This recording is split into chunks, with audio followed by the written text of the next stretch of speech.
sits on our board and also actively works fighting human trafficking.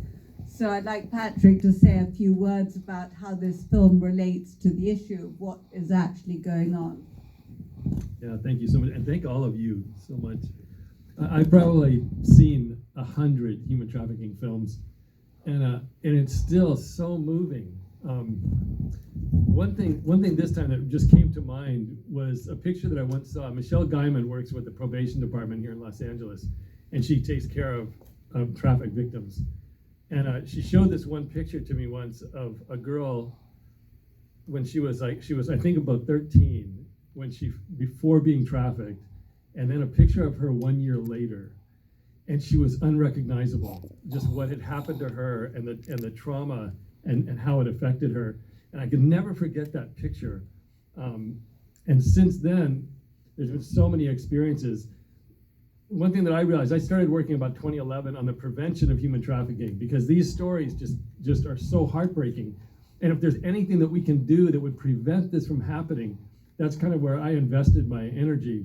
And the one thing, and what you said, Ray, was so interesting, because what we so often demonize the men, and it's so easy to see the men as these villains and these horrible people, but there's also a grooming of men that's going on. And we're surrounded by this pornography culture. And I mean, Carl's Jr. ads are now soft porn of when I was growing up. But how we're in this culture and in this environment that's grooming men to feel that they're entitled to be able to pay for sex. We have in Long Beach, we had a 12-year-old autistic girl that was being trafficked by gang members here in Los Angeles. It's such a predatory activity, and it's so much more prevalent than people realize. And I think, so to me, this is the important thing, is that we can really start to go upstream. You know, I look at this film and I think, how many cases, where were the points where this could have been derailed and she could have not been, having to go through this experience? And how can we identify those moments when, as a parent, you try to make your daughter shake hands with this person who just tried to attack her? It's like all these moments that were missed on the part of the mother. And to me, my conclusion after 8 years working in trafficking and preventing trafficking was really that men are so critically important. And it's specifically fathers, that if fathers really understood the impact of their role on the impact that they have on their children's development, we could prevent so much of this. So how do we get the word out? How do we start to work with the male population to prevent this from happening?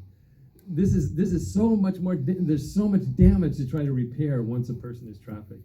So anyway, I'm so grateful for this film. These films like that Julie has made, this is her second about human trafficking, and these are so important for us to be able to work with the community to raise awareness and get people actively involved. I hope all of you don't just go home and have a drink, but but look for ways that you can now actively participate in preventing this and ending this scourge. Thank you so much, Julia.